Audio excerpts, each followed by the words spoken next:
a Hugo Mayor, profesor e investigador de Ikerbasque de la Universidad del País Vasco. Hugo Mayor, eguerdión, bienvenido. Yo siempre hago esa advertencia porque parece que damos la cifra de 1000 nuevos contagios y se nos olvida la consecuencia que hay detrás de eso, la consecuencia humana, ¿no? Bueno, Xavier, sí, así es, ¿no? Las cifras a día de hoy quizás no suenan o no son tan altas como fueron al principio de la pandemia, en el sentido de que, por un lado, no nos llegan los datos más que una vez a la semana, pero bueno, sabemos que eso es el número de fallecidos últimamente, ¿no? Unos 10, 15, máximo de 20 personas fallecidas al día, cuando en marzo llegaron a ser 40, 45 al día, ¿no? Entonces, en el cómputo diario no alcanza día a día aquella intensidad, pero es que al final cada persona que se está muriendo van sumándose y eso es el problema. Sí, entre otras cosas porque han mejorado los tratamientos, se sabe ya más de la enfermedad, están más preparados también los equipos médicos, en fin, todo ayuda a disminuir la mortandad, pero, insisto, y yo creo que lo ha subrayado muy bien Hugo Mayor, es un drama para él, familiares, para él, ¿no? Para sus familiares, para sus amigos, es un drama. Así que quiero empezar, Hugo Mayor, con esta curva que nos has facilitado tú para que la expliques. Estamos hablando de casos positivos en relación a fallecidos en la comunidad autónoma vasca. A ver, te referías precisamente a que la mortandad fue mayor en la primera oleada, ¿no? Eso es, el cómputo diario vemos ahí que se llegó a un pico incluso de 51 personas que fallecieron en un mismo día, ¿no? Mientras que en esta segunda ola no son tan dramáticos en ese sentido los datos de que no están ocurriendo a la vez, pero si miramos el cómputo total, vemos que hemos superado ya el número de fallecidos de la primera ola. En parte, mi interpretación ahí es que no están ocurriendo los contagios tan de repente, sino que se están manteniendo en el tiempo. Y entonces al final sabemos que es un porcentaje de la gente, eso del 1,5% más aproximadamente, 1,5, que están falleciendo de los casos detectados, y al extenderse en el tiempo los contagios, la carga diaria o los acumulados diarios no son tantos, pero al final en esta segunda ola estamos ya aproximándonos a las 2.000 personas fallecidas.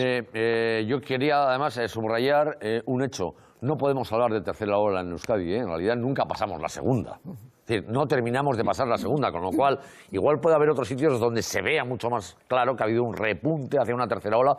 En la comunidad autónoma vasca en realidad bajó ligeramente y volvió a subir, con lo cual no terminamos nunca de bajar esa segunda ola, por eso se está prolongando tanto en el tiempo y de ahí ese acumulado de fallecidos. A ver, siguiente gráfica que nos va a explicar Hugo Mayor. Es los ingresados en la unidad de cuidados intensivos en la comunidad autónoma vasca, la serie de datos asistenciales en azul y la situación epidemiológica en naranja. ¿Qué significa eso, Hugo? Bueno, son dos series de datos que tiene Osakidetza. Una es por los datos asistenciales se definían en el sentido de que alguien que había ingresado por COVID, independiente de si ya negativizado o no, mientras que la serie epidemiológica solo se cuentan a día de hoy los datos que se hacen públicos es en las personas que están en las UCIs que son todavía positivos. Entonces, bueno, yo creo que aquí de esta gráfica de todas maneras lo más importante es lo que decías, ¿no? La carga asistencial vemos que bajó en verano, entonces pasó la primera ola, pero en esta segunda ola sí que ha habido distintos repuntes, digamos, y estamos todavía en ese tercer pico que no le vemos todavía que se le esté dando la vuelta, ¿no? Y en términos de personas que están ahora mismo en la UCI por COVID, pues nos vamos acercando a los valores de marzo, y yo creo que eso es algo que sí que a día de hoy habrá más disponibilidad de camas porque se ha anticipado que esto pueda ser el caso y entonces están facilitando los medios para que así sea, pero en términos de personas que están ingresadas ahora mismo en la UCI, pues son números muy parecidos a los del final de marzo, después incluso ya de haber entrado en el confinamiento, ¿no? Hay esa raya vertical roja, es el momento de que entramos al confinamiento, y vemos el tiempo que tardó en aquel momento de pasar de no tener ninguna medida preventiva a quedarnos todos en casa, el tiempo que se tardó en parar el número de ingresos, mientras que a día de hoy al menos ya tenemos más medidas preventivas como mascarilla, etcétera, entonces esperamos que no suba tanto, pero bueno, ahí está. Ya, pero lo que sí vemos es, porque claro, la siguiente gráfica que es los ingresos en planta, esto era unidad de cuidados intensivos, esa gráfica de ingresados en planta en la Comunidad Autónoma Vasca, vemos un comportamiento bastante parecido, pero claro, con estos datos sí que podemos ir imaginando qué es lo que va a pasar en 2 semanas en los hospitales. Es decir, son correlativas las curvas de casos con planta y UCI después. Eso es, lo que es la incidencia, vemos que todavía no ha dado la vuelta al pico, ese no lo hemos visto en estos gráficos, pero a la vez yo creo enseñaba antes en otro momento.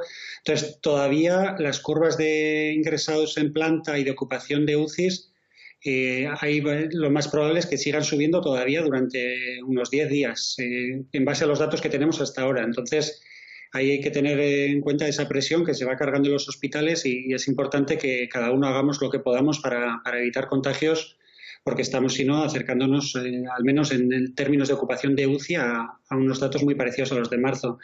Y aquí, bueno, es un poco lo de las series, es como antes, ¿no? Los datos que tenemos disponibles ahora no aparece, si alguien lleva 100 días ingresado en planta, como ya negativizado, ya deja de aparecer en la serie de datos, ¿no? Entonces eso se ve muy claro en los meses de octubre y noviembre, que todavía se daban las dos series en paralelo, ¿no? La diferencia, que es mucho menos los que siguen siendo positivos que los que han ingresado habiendo sido positivos, ¿no? Entonces, no sabemos exactamente a día de hoy la carga debida a COVID cuál es, pero bueno, es importante. Oye, Hugo, estábamos aquí hablando de que, es que nos sonaba todo esto de salvar el verano, salvar la Navidad. Y ya han empezado ya los tambores a anunciarnos que puede haber una operación para salvar el turismo en Semana Santa. Y es como que no hubiéramos aprendido nada. Yo, desde luego, viendo los datos, no le veo ningún sentido a ese planteamiento. Justamente igual lo que tendríamos que plantear es lo contrario, ¿no? A ver cómo podemos hacer para salvar que no se muera más, que no fallezca más gente en los próximos meses y para reducir, hacer algo más, ¿no? Intervenciones que consigan que haya menos contagiados. Como decías antes, seguimos con datos de al día 1.000 personas contagiadas. Y eso no es una buena perspectiva, ni siquiera de aquí a unas pocas semanas vista. Entonces, pensar ahora en Semana Santa, si no conseguimos ahora mismo salvar esas vidas de quienes se van a contagiar hoy, mañana y pasado, no tiene mucho sentido, ¿no? Pues Hugo Mayor, profesor, investigador de Iker Vasco de la Universidad del País Vasco. Eskerrik asko, un abrazo. Gracias por explicarnos estas gráficas, que yo creo que nos dan además mucha pista. Ayer nos decía Lourdes Pozueta